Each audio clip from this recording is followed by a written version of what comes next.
예, 자 이제 조선 후기 들어가겠습니다. 조선 후기 들어가기 전에 여러분 제가 지금 랜선 시자분들 실시간으로 이 강의를 듣는 분도 계시고요.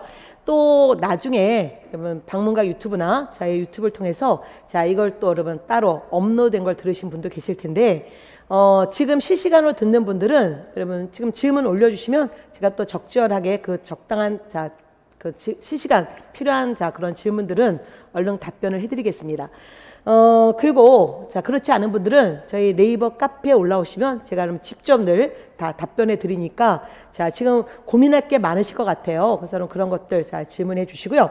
자, 그럼 이제 저희는 이어서 조선 후기 제 6강 조선 후기사에 들어갈게요. 여기 있죠, 여러분. 17세기, 18세기, 19세기 전반기까지를 조선 후기, 근대사의 태동기라 부릅니다. 여러분, 보시면 전쟁으로 모든 게 초토화됐어.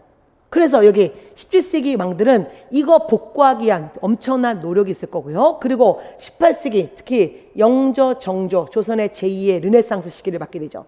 그러면 조선의 첫 번째 르네상스 시기는 언제다? 바로 15세기. 세종, 성종 그 시기고요. 그리고 여기는 다시 제2의 르네상스 시기입니다. 그러나 정조 임금이 40대 후반에 갑자기 돌아가시면서 순조 임금이 11살의 왕이 올라가면서 결국은 이 영조, 정조가 꿈꿨던 개혁은 실패하고 다시 우리는 썩은 정치, 외척, 세도 정치로 들어갑니다. 그래서 여기는 여러분 정말 그야말로 물방 고기반 너무나 많은 사건, 사고사가 전개되고요. 또한 왕의 정책과 또 하나 살인들의 이 붕당 정치가 이해관계가 맞물리면서 굉장히 교묘하게 이루어지는 사회. 그래서 또한 드라마에서도 좋아하잖아요. 여기 영조, 정조 이 드라마 엄청나게 인기 있었던 드라마고요. 어쨌든 시험에 늘 나오는 거, 그 시대라는 거 기억하시면서 접근해 보기로 하겠습니다. 출발 자체 다시 여러분 절대연표 보세요. 절대연표 보니까 거기 17세기 광해군 때부터 시작할게요. 그래서 1608년 바로 광해군이 왕위에 이제 그 앞에 이미 왕이 올라갔고요. 선조가 죽고 이제 광해군이 왕이 올라가면서 광해군은 정말 중요한 대동법이라는 이 세금의 개혁을 합니다. 그래서 이때는 경기도 땅에서 먼저 시작해요. 경기란 서울 근처. 그래서 서울 근처에서 시작하고요. 그리고 앞으로 이 대동법이 확대돼서 숙종 때 대동법이 전국적으로 실시됩니다. 나중에 여러분 본 수업 들어오면 익류지역은 제야 이런 말을 쓰는데 익류지역은 한번 여기서 그냥 말씀드릴까요? 세금을 걷되 서울로 보내지 않는 지역. 이게 익류지역이에요. 조선에서 익류지역은 평안도, 함경도 이 두 지역이었고요. 그리고 또 별도로 섬 중에 제주도가 있었습니다. 멀어서 제주도. 그래서 평안도, 함경도, 제주도는 익류지역이다. 그래서 어쨌든 대동법. 그 다음에 다시 한번 크게 볼게요. 인조반정. 그래서 이 개혁 군주였던 광해군은 결국 쿠데타로 결국 또 왕위가 바뀌게 되고 인조가 왕이 올라가는 거죠. 그리고 다시 인조 때 두 번의 호란이 일어납니다. 여러분 정묘호란, 병자호란. 그리고 다시 인조 때 여러분 이 네덜란드 사람 하멜이 우리나라에 들어오잖아요. 제주도에 표류하죠. 일본인 줄 알고 잘못 와서 결국은 태풍을 맞이하면서 결국은 제주도에 오게 되고 그가 나중에 조선에서 탈출해서 여러분 초등학교 때 꼭 읽어야 될 필독서 중에 하나가 하멜 표류기잖아요. 그래서 이 하멜 표류기 이런 시대였다. 이것까지는 여러분 지금은 볼 거 없고요. 그리고 우리가 숙종, 특히 숙종. 여러분 숙종은 장희비라는 드라마로 우리가 더 익숙한 임금인데 뭔가 이 부인들 치마폭에서 놀아난 그런 여러분 임금 같지만 절대 아닙니다. 그는 개혁을 꿈꿨고요. 조선에 이 잘못된 정치를 정치꾼들과 한판 싸움을 벌였죠. 그래서 이 시기에 황국이란 말을 쓸 거예요. 황국이란 정권이 계속 바뀐다. 그리고 또한 영조, 다시 영조의 탕평체, 그리고 정조의 탕평체 이 시기. 그래서 정말 굵직굵직한 사건이 펼쳐지는 게 조선 후기사입니다. 그러면 먼저 전체 브리핑 해드렸고요. 대동법부터 시작하겠습니다. 그러면 이 대동법, 광해군 때 경기도에서 시작해서 숙종 때 어느 지역을 제외한 전국적 실시? 자, 그 지역이 어디였다? 익류지역. 익류지역이랑 어디다? 평안도, 함경도, 그리고 멀어서 제주도. 이렇게 늘 기억해 두시고요. 자, 그러면 대동법이 뭔지, 자, 조선 후기, 자, 첫 번째, 자, 한국사 용어 키워드부터 잡아볼게요. 그러면 일단은 공납제도라는 게 뭔지 아셔야 돼요. 자, 공납이란 여러분 집에서 토지가 있는 사람들은 토지세를 내요. 이 토지세를 우리가 전세라 부릅니다. 전세.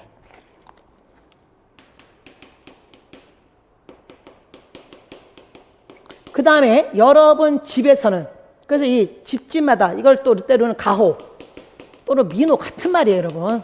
또는 호구, 이게 같은 말이에요. 예전에 좀 공부를 좀 오래 했던 어느 제자가 이런 단어들을 일일이 저한테 질문했던 그 기억이 나네요. 그래서 제가 먼저 여러분 이 단어가 막히면 안 돼요. 그래야 여러분 이게 리딩이 되잖아. 그래서 자, 수업에서 지금 이렇게 그러면 용어 정리해드리고 갈 거예요. 그래서 이거 같은 얘기예요. 집집마다 또는 자, 가오마다, 민호마다, 호구마다 같은 말입니다.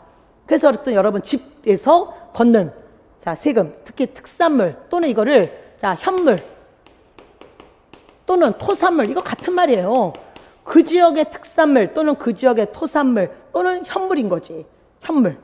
그래서 현물을 걷는 여러분 세금 제도예요. 여러분 집에서는 여러분 집에서 토지가 있으면 토지세 내야 되고요. 그리고 여러분 또 집에서는 특산물을 내야 됩니다. 근데 그 지역에서 생산되지 않는 현물을 요구하는 경우도 있었어요. 그래서 백성에게는 이 전세보다 큰 부담이 공납제도였습니다.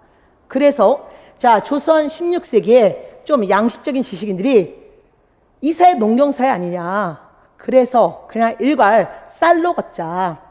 공납을 현물로 걷지 말고, 즉 각 지역의 토산물로 또는 특산물로 걷지 말고 쌀로 걷자. 거둘 숫자, 쌀 밑자. 그래서 결국 자, 공납을 쌀로 걷자. 이런 걸 주장합니다. 근데 실현되지 못해요.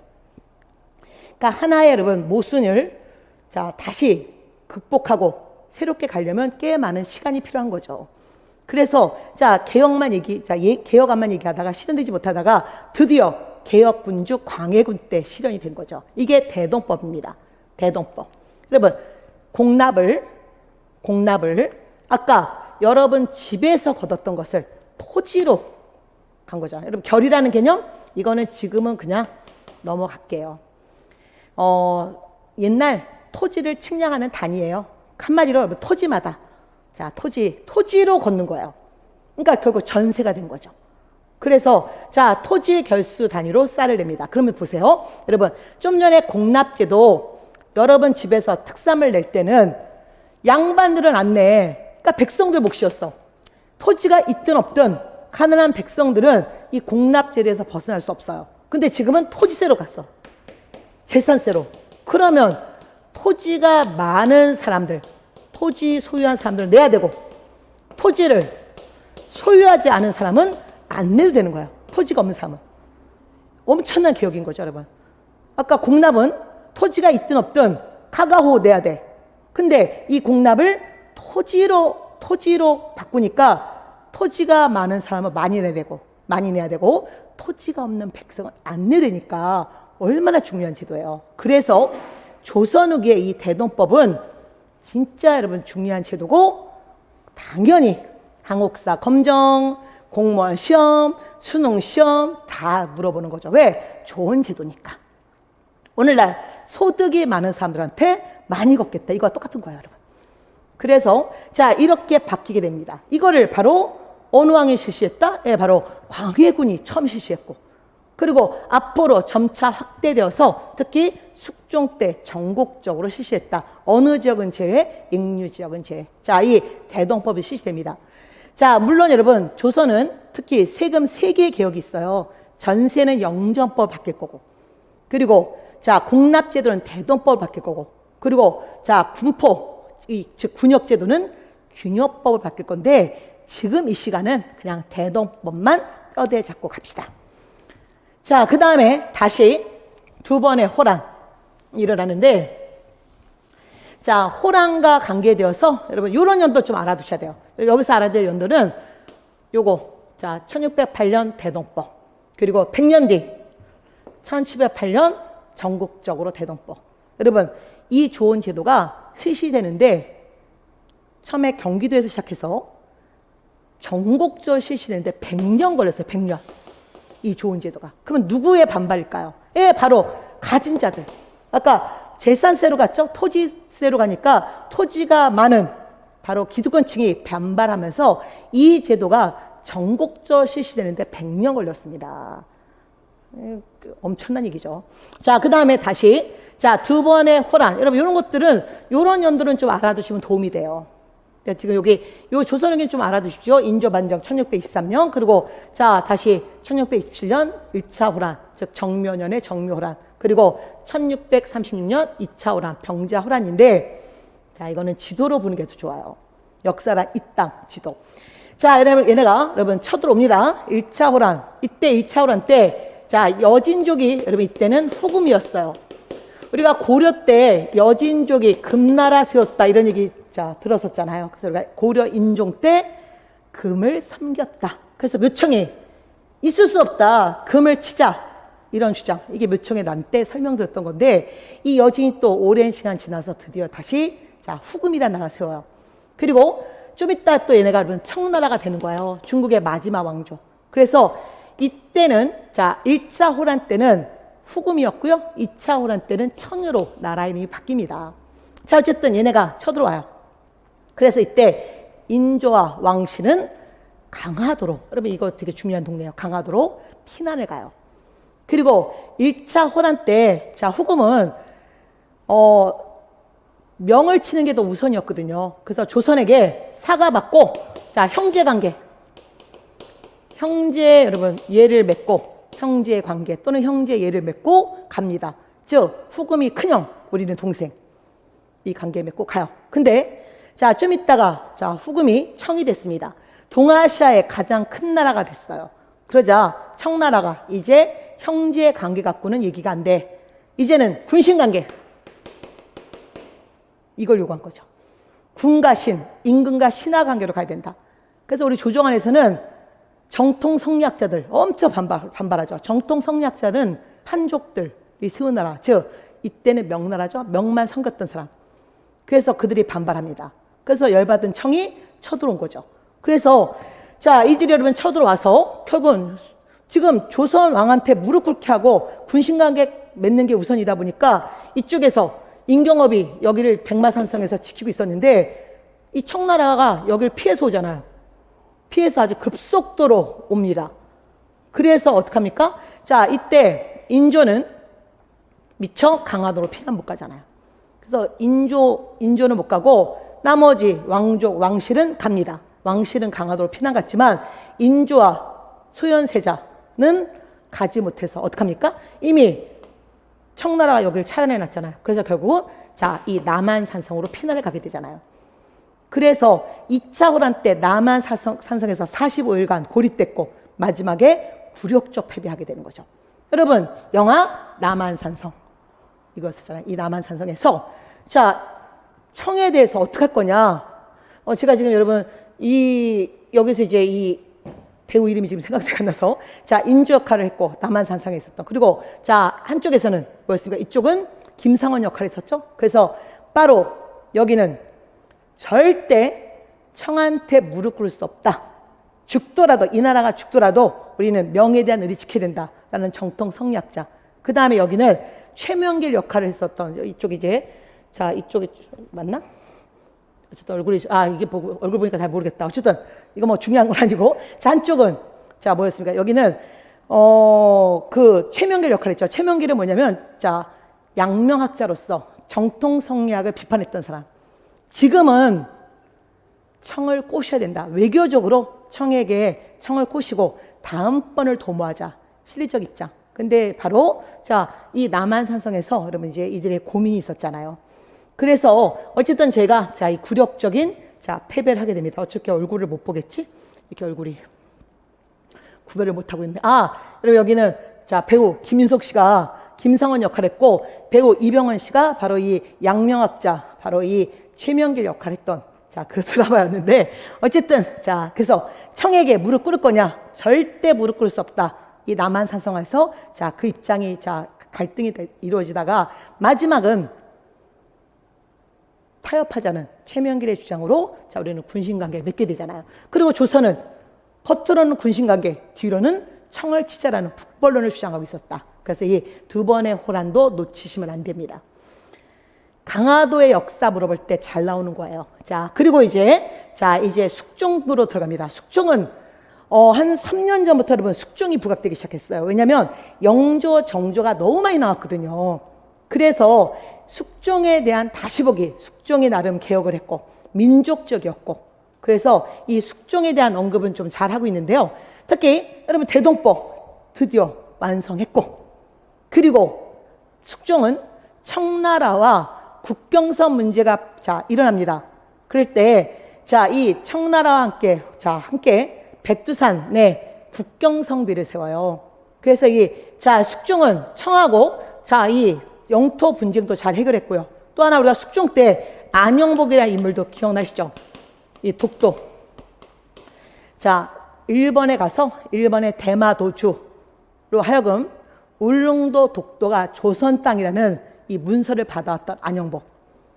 이게 숙종 때 인물이고, 그래서 숙종은 자 어떡합니까? 일본에 대해서도 독도 문제에 대해서 굉장히 적극적인 자 군주였었죠. 그래서 숙종은 우리가 나름 자 공무원 시험에 잘 나오는 군주라는 거 기억해 주시고요.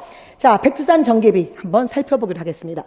일단 용어 보세요. 여러분 별것도 아니야. 그냥 정할 정자, 경계 경자, 비석비야. 두 나라 사이에 경계를 세운 거죠.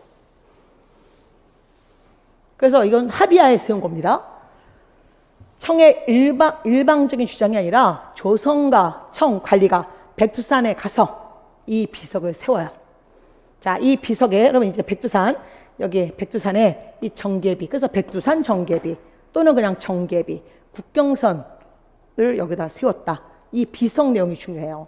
뭐라고 되어 있냐면 서쪽으로는 압록강, 동쪽으로 토문강, 고호 분수령상. 이거를 두 나라의 분수령, 즉 경계로 삼는다. 이겁니다. 그러면 자 이렇게 이제 여러분 이렇게 써 있었어요. 근데 사실 여러분 이거는 지금 사라져서 그냥 우리가 이거는 그냥 복원을 해본 거죠. 컴퓨터 그래픽으로. 자 그러면 이 자 토문강이 어디냐는 거예요. 토문강. 자 역사란 있다. 자 우리는 다시 복습. 첫날 여기에 라호 또는 요하 얘기했습니다. 자, 요하의 이쪽이 동쪽 요동이고요. 자, 여기가 요하의 서쪽 요서였습니다.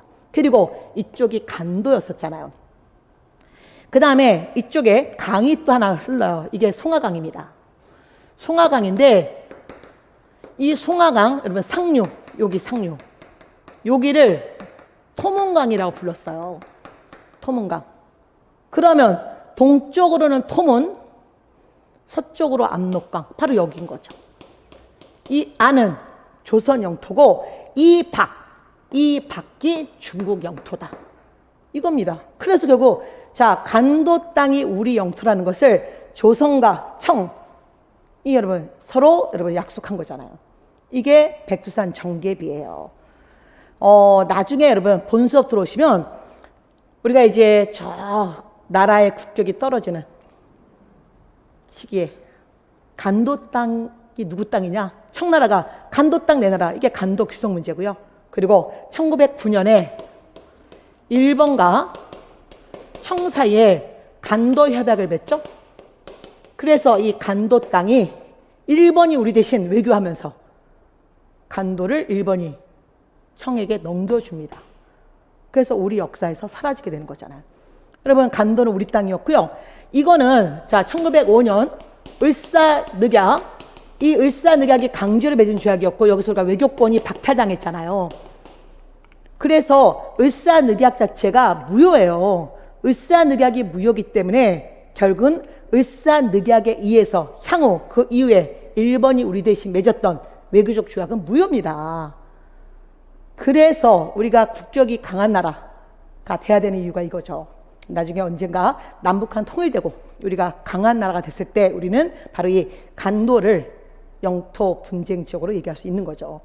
그만큼 자 중요한 지역인데 어쨌든 우리 과거의 숙종 임금이 이 간도 땅이 우리 땅이다 청가 합의에서 이미 얘기했습니다. 이게 바로 백두산 정계비예요.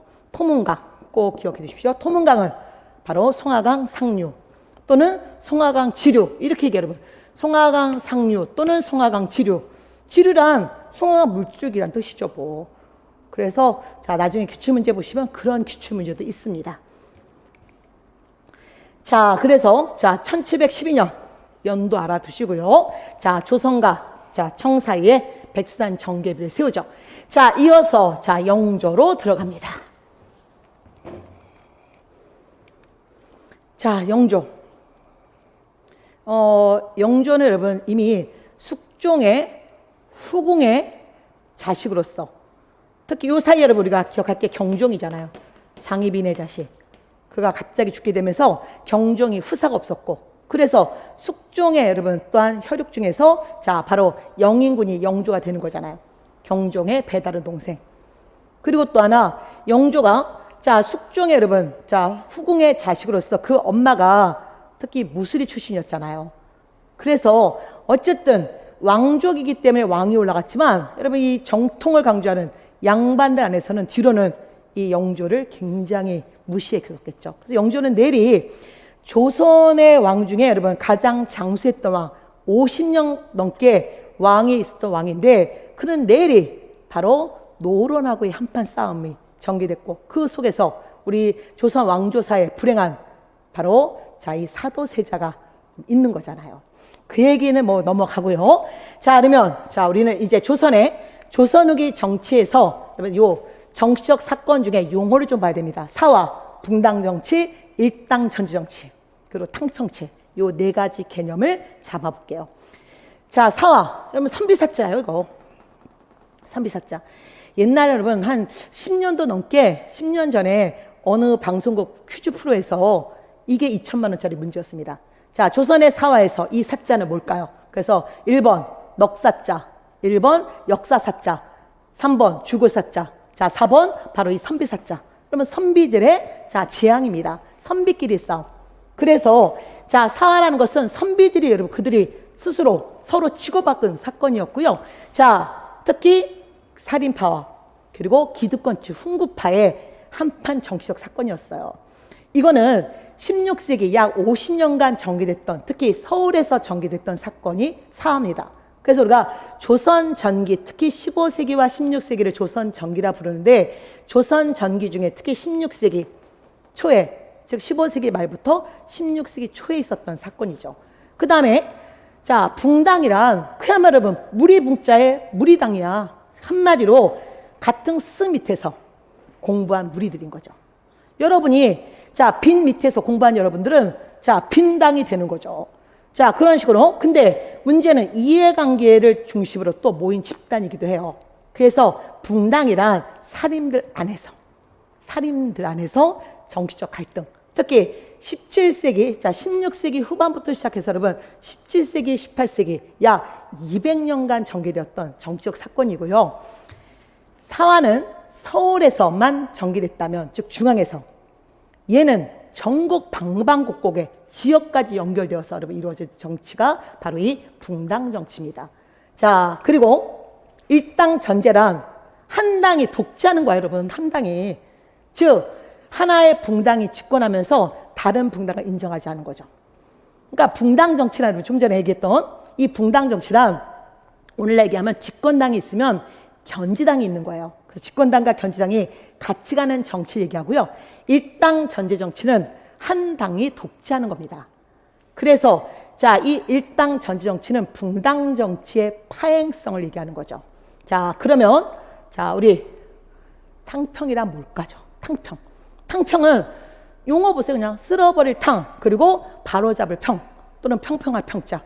즉 싸움이나 논쟁 따위에서 어느 한쪽에 치우치는 것을 고르게 잡겠다는 거죠. 그래서 이 탕평이란 그야말로 당파 싸움을 없애기 위해서 여러 당에서 이 당에서 뭐 몇 명, 이 당에서 몇 명 이렇게 인재를 고루 등용하려고 했던 바로 정책이 탕평책입니다. 탕평 또는 탕평책. 너무 일당 전제 정치 한 당이 한 당으로 가자 이거를 잡아보려고 했던 게 바로 숙종의 탕평책, 영조의 탕평책, 정조의 탕평책, 이런 탕평책이 나올 거고요.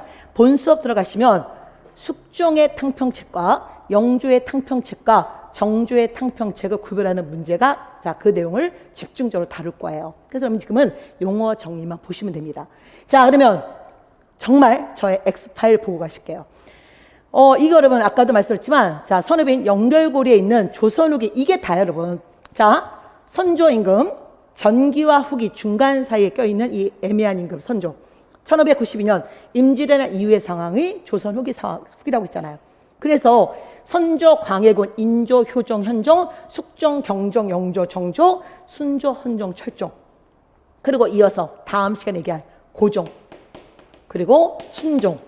그러면서 27대 조선 왕조사가 끝나는 건데, 자, 어쨌든 조선 후기사에 여기까지 얘기하는 겁니다. 그래서 여러분 일단 본 수업 들어가기 전에 여러분 이 왕들은 좀 알고 계시면 정말 문제 풀 때 도움이 돼요. 이런 거는 사극 볼 때도 도움이 되는 거잖아요. 그래서 보시면서 처음에 자, 선조 광해군 때 붕당이 이제 시작됩니다. 그래서 나중에 뭐 동인이냐 서인이냐, 다시 동인은 북인이냐 남인이냐 뭐 이런 얘기를 할 거예요. 그 다음에 인조, 효종, 현종 때 가장 이상적인 붕당 정치, 서로 인정하는. 그래서 서로를 인정하는 붕당 정치가 이루어질 겁니다. 자, 그러다가 여기 숙종 때, 여러분 숙종, 영조, 정조 때 이제 상대 붕당을 인정하지 않는 파행적인 정치, 이게 바로 일당 전지 정치예요. 이제 용어 아셨죠, 여러분? 그래서 자, 한 당이 독재하는 정치. 이거는 뭐냐면 신권들이 한 당이 똘똘 뭉치면서 왕을 위협하는 거예요. 그래서 왕이 강제로 여러 당에서 인재를 등용하려고 하는 게 아까 뭐였다? 탕평책이다. 그래서 숙종은 처음에요. 숙종의 탕평책을 뭐라고 하냐면 말만 탕평책, 명목상의 탕평책이다 이렇게 얘기합니다. 그 다음에 영조의 탕평책을 뭐라고 하냐면 완론 탕평책, 좀 완만한 사람, 뭐 당을 초월해서 완만한 사람들을 모으려고 했어요. 그 다음에 자, 이 정조의 탕평책은 줄론 탕평책이라고 불러요. 뭐냐면 과거에 잘잘못을 가리면서 시작하겠다. 한마디로 그러면 적폐청산하고 하겠다 이거예요. 그래서 이 탕평책의 내용들은 좀 다르다.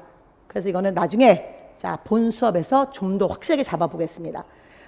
당락은 여러분 숙종, 영조, 정조가 쉽게 나오면 그냥 이 정도 수업 갖고도 맞출 수 있고요.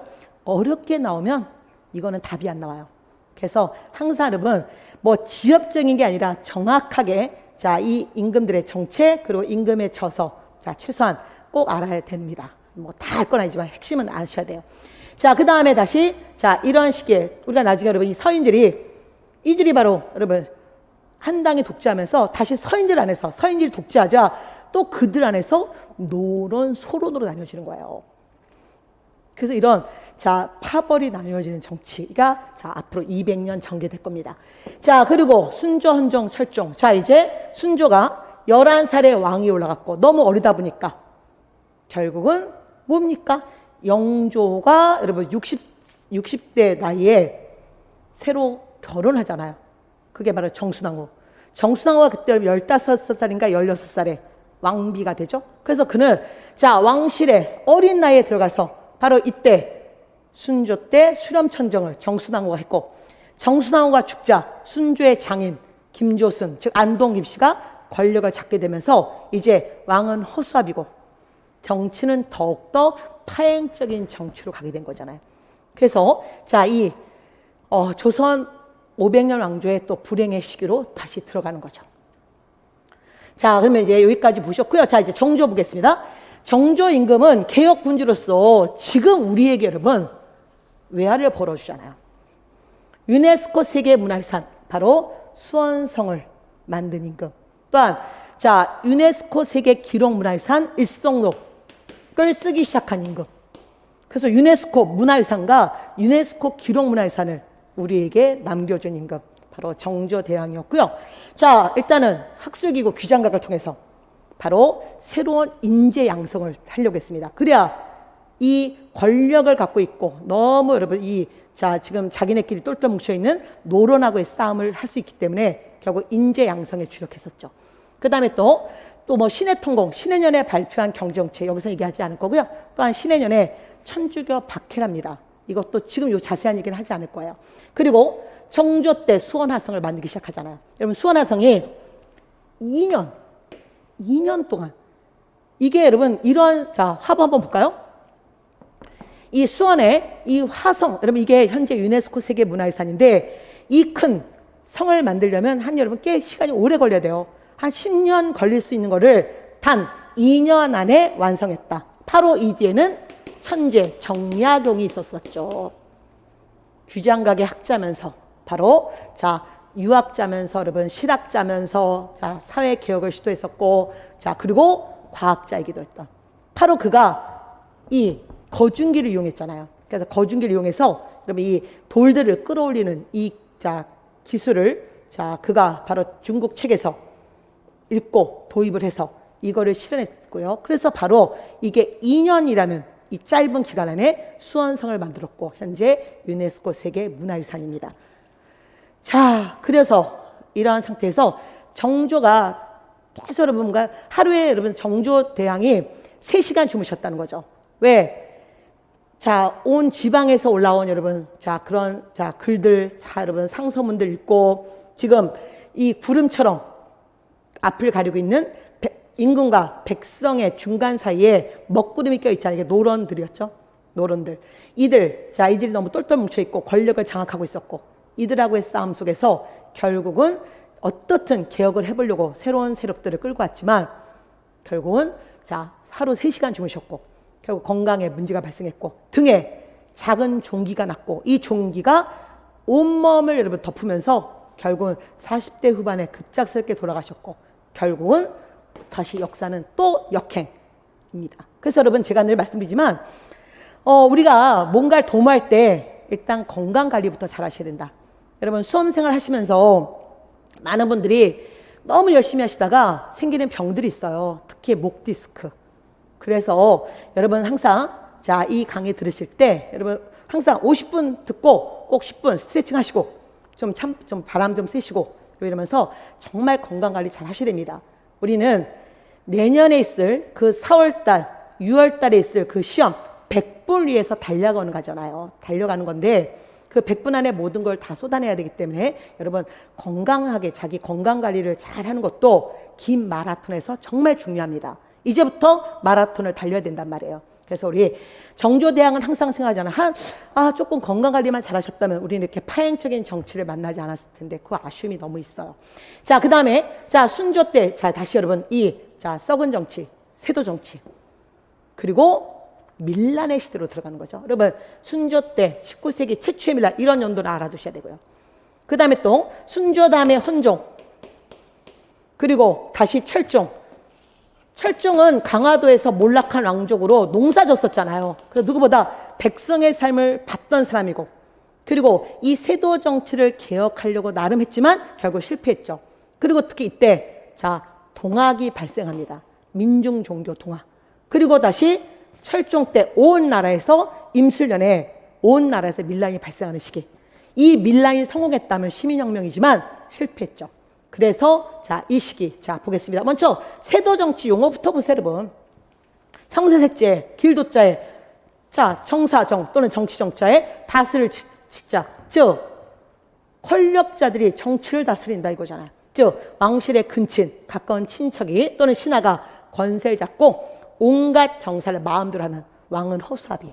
그래서 이 순조, 헌종, 철종은 왕은 그냥 허수아비예요. 정치는 썩을 대로 썩었다는 거죠. 완전 문란. 그래서 또 다시 역사는 또 반복되는 게 있습니다. 신라 말 진골 귀족들이 썩어 있었죠.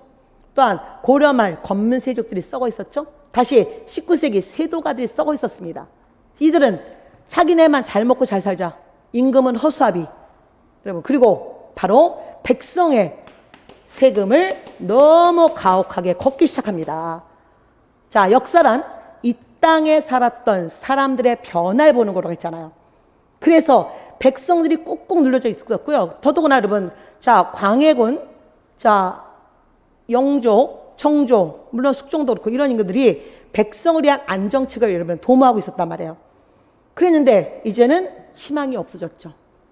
하늘에 이제 여러분 밝은 달은 사라지고 이제 완전 먹구름이 껴있잖아요. 왕은 볼래야 볼 수도 없고 왕은 너무나 약하고 이런 상태에서 드디어 백성들이 이래저래 죽을 바에는 우리 죽창 들고 일어나자. 이게 밀란인 거잖아요. 그래서 밀란의 시대가 열리게 됩니다. 그리고 또한 최재훈은 동학이라는 민중 종교를 만들게 되는 거죠. 자, 그러면 자, 용어 정리하면서 오늘 조선 후기 마무리가 되겠네요. 자, 조선 후기. 자, 특히 19세기 밀란의 시대. 밀란이란 백성 민자에 어지러운 자예요. 그래서 항상 난이란 말이 들어가면 여러분 실패한 사건이죠. 그냥 어지럽힌 사건에 불과하지만 자, 어쨌든 이 사건이 되게 중요합니다. 이 땅 바로 평안도에서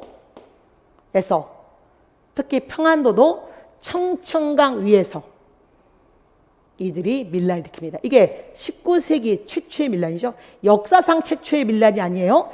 역사상 공식적인 최초의 밀란은 신라하대 진성양 때 원종 애노의 난이었잖아요. 그리고 이제 앞으로 밀란들 많아요. 그리고 19세기 초 최초의 밀란은 평안도에서 일어난 홍경래 난이었죠. 왜 평안도에서 먼저 일어났을까? 여러분, 세도정치 썩음, 백성에 대한 가혹한 착취, 거기에 지금 코로나 같은 그런 질병이 전 세계적으로 돌고 있었고 우리나라도 예외가 아니었고 거기에 조선 전기부터 평안도를 너무 차별했었어요. 그러다 보니까 누적대 모순이 폭발한 거고요. 그 다음에 철종 때 가면 여기 진주 지역을 중심으로 여러분 이제 이게 다 밀란, 타볼 거 없어. 온 나라에서 밀란이 다 일어난 거예요. 온 나라에서. 특히 여러분 이 아래 삼남지방, 즉 경상도, 전라도, 충청도에서 가장 많았지만 온 나라에서. 그래서 철종은 이때 삼정을 개혁해야 된다. 삼정 이정청을 두고 그래서 삼정 이정청을 두고 개혁을 시도했지만 결국 실패하죠. 그래서 아쉬움이 있었던 시대가 바로 또 19세기 사회입니다. 이런 변혁의 시대, 이 변혁의 시대를 맞이하게 되는 거죠. 자, 그러면 오늘 조선 후기 사회, 여러분 특히 임진왜란 이후의 사회. 그래서 일단 우리는 붕당 정치, 일당 전지 정치, 그리고 탕평체, 그리고 세도 정치라는 이 키워드를 통해서 시기적 상황을 이렇게 그려지고요. 그리고 광해군, 숙종, 영조, 정조의 개혁 정치, 그리고 다시 19세기 썩은 사회에서 백성이 악하고 소리 지르는 밀란, 홍경래난, 임시밀란 잡았습니다. 자, 그러면 이 지식 갖고 우리는 또 어떤 문제를 만나볼까요? 자, 6번 문제 보겠습니다. 자, 백두산 정계비 관련 문제 2017년 이때만 해도 서울시가 단독으로 문제를 냈던 시기고요. 지금은 서울시는 단독으로 문제되지 않습니다. 그래도 과거에 좋은 문제니까 갖고 왔어요. 다음 비문에 대한 설명. 오라 총각 목극동은 국경을 조사라는 교지를 받들어 이곳에 이르러 살펴보고 서쪽은 압록강으로 하고 동쪽은 토문강으로 경계를 정해서 강이 갈라지는 고개에 피석을 세우겠다. 뭐요? 백두산 정계비. 숙종 때 청가 합의해서 세운 거. 자, 조선과 청의 대표는 현지 답사를 생략한 채 비를 세웠다. 아니죠. 현지에 가서 직접 답사하고 이 비를 세웁니다. 답은 1번이죠. 자, 토문강 위치는 간도 땅이 누구 땅이냐? 이 영토 분쟁하고 연결된다. 아까 설명드렸었고요. 그 다음에 이거 그냥 3번 보세요. 이런 구구한 얘기는 지금 하지 않지만 이때 이 간도 지역이 우리 조선인들이 많이 살았단 말이에요.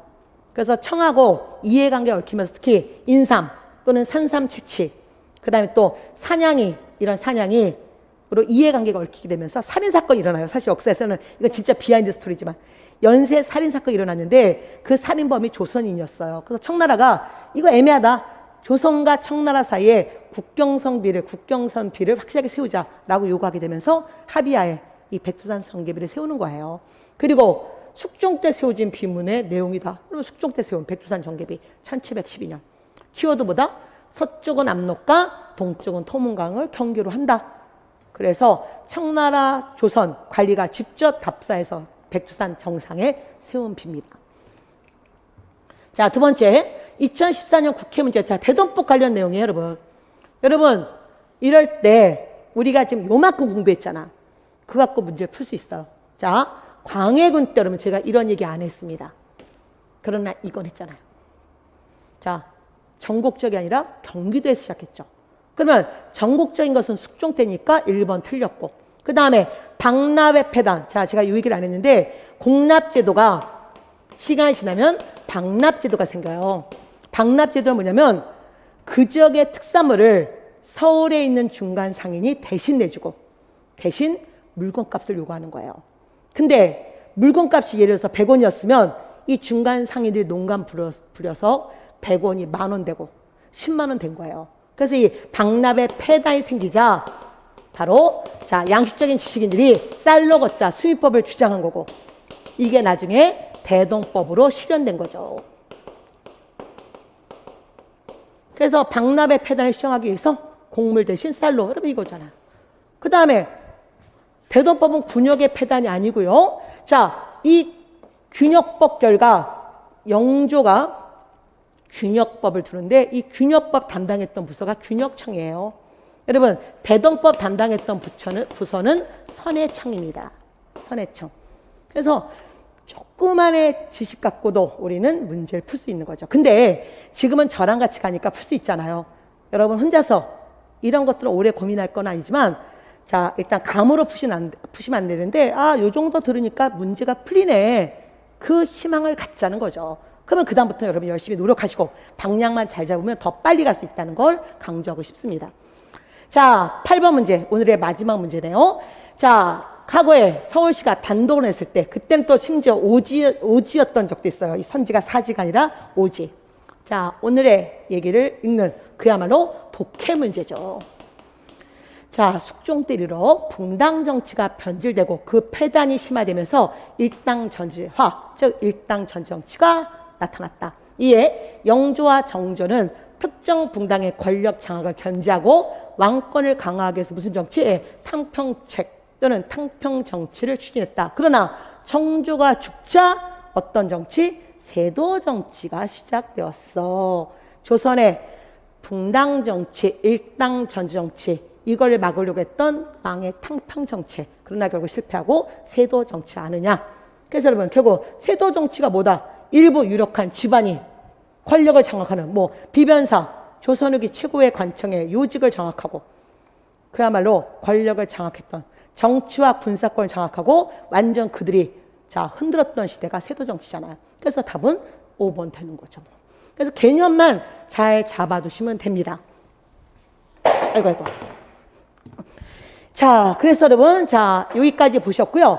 자, 오늘은 자 너무나 중요한 얘기겠습니다. 왕조사의 끝판왕 여러분 고려 그리고 조선 전기, 조선 후기 자 상황을 보셨고요. 나중에 여러분이 본 수업 들어오시면 선왕사 이제 여러분 그 기본서와 함께 자 여기 연결고리 11페이지에 고려 왕조사 한 페이지로 정리해드렸고요.